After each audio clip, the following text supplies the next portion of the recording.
আসসালামু আলাইকুম ওয়া রাহমাতুল্লাহি ওয়া বারাকাতুহু। আজকে আমরা একসাথে শুনবো, জানবো স্বপ্নে বিছানা দেখার তাবির কি। আপনাদের সাথে আছি আমি জুবায়ের বিন ইমাম। আলোচনা বুঝতে সাথেই থাকবেন এবং যারা এখনো আমাদের সাথে যুক্ত হননি সাবস্ক্রাইব করে যুক্ত হয়ে যাবেন। যদি কেউ স্বপ্নে ভাঁজ করা বিছানা, যেটা সে ভাঁজ করেনি, নিজে ভাঁজ করেনি, আবার কে ভাঁজ করেছে এটাও সে জানে না, এমনটা যদি কেউ দেখে থাকে তাহলে এর অর্থ হচ্ছে সে দুনিয়াতে রাজ্য ক্ষমতা লাভ করতে পারবে, লোকে তার কথায় উঠবে অথবা বসবে।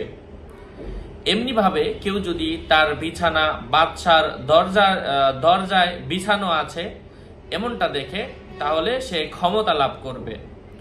আমরা যেহেতু বিছানার ব্যাখ্যা নারী দিয়ে করেছি, তো বিছানার কোমলতা স্বামীর প্রতি স্ত্রীর আনুগত্যতা বোঝায়, আর বিছানার প্রশস্ততার অর্থ স্ত্রীর চরিত্রের নিষ্কলতা বুঝিয়ে থাকে।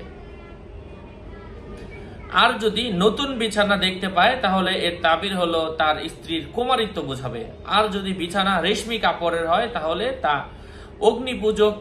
অগ্নিপূজক নারীকে বোঝাবে। বিছানা যদি হয় উলের কিংবা পশমির অথবা তুলার, এর তাবির হলো সে ধনবান অথবা ধনবতী হওয়ার আলামত। বিছানা যদি সাদা বর্ণের হয় তাহলে এটা কোনো মহিলা জাতিকে বুঝিয়ে থাকে। মহিলা আল্লাহ তাআলার নারাজির কাজে লিপ্ত হবে যদি বিছানা মসৃণ হয়। পক্ষান্তরে সবুজ বিছানা আধ্যাত্মিক এলেম লাভের আলামত বুঝতে হবে। রূপসী ও লাজুক নারীকে বুঝাবে বিছানা নতুন হলে, আর জীর্ণ বিছানা ধর্মহীন নারীকে বুঝাবে। যদি দেখতে পাই যে সে বিছানার শরীর এলিয়ে দিয়েছে কিন্তু ঘুম আসছে না, আর আপন স্ত্রী তার মিলনের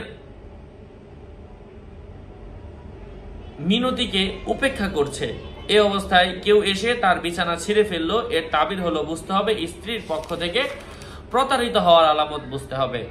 যাই হোক, আশা করছি বুঝতে পেরেছেন। আরো আপডেট পেতে সাথেই থাকবেন। আসসালামু আলাইকুম ওয়া রাহমাতুল্লাহি ওয়া বারাকাতুহু।